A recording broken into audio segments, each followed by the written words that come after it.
Man, I want my 808s to slap so hard.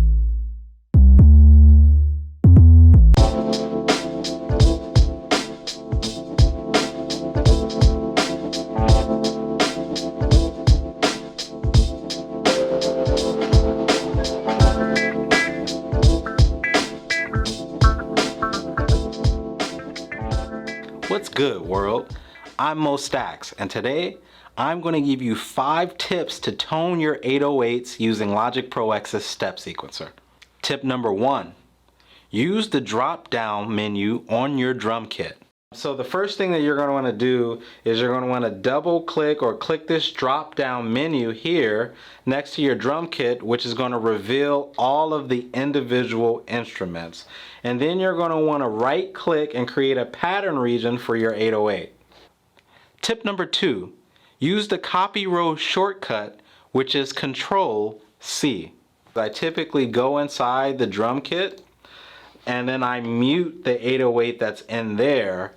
However, I copy the row because I've already created a pattern for that 808. So you can either right click and copy the row, or you can use the shortcut, which is Control C.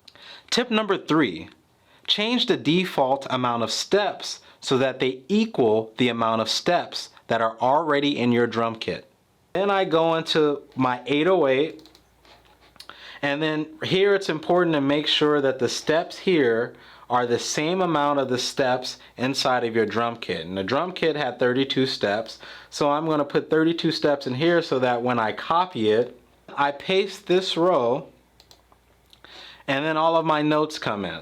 Tip number 4, add notes to your 808s to tone them.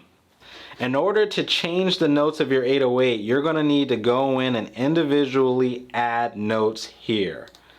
Add a B0, add a C1, and so forth.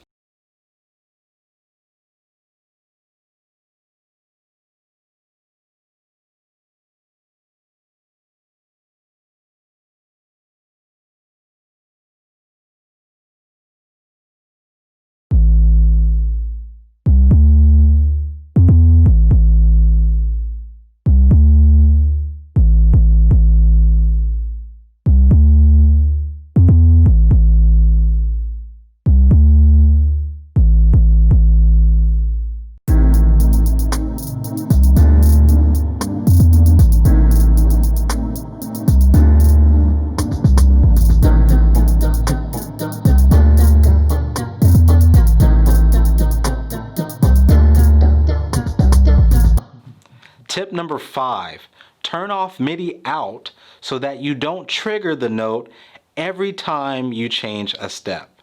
In order to turn that off, you want to click this here because it can get annoying if you're playing the track back and trying to change the steps at the same time. You're going to want to click this off to MIDI out.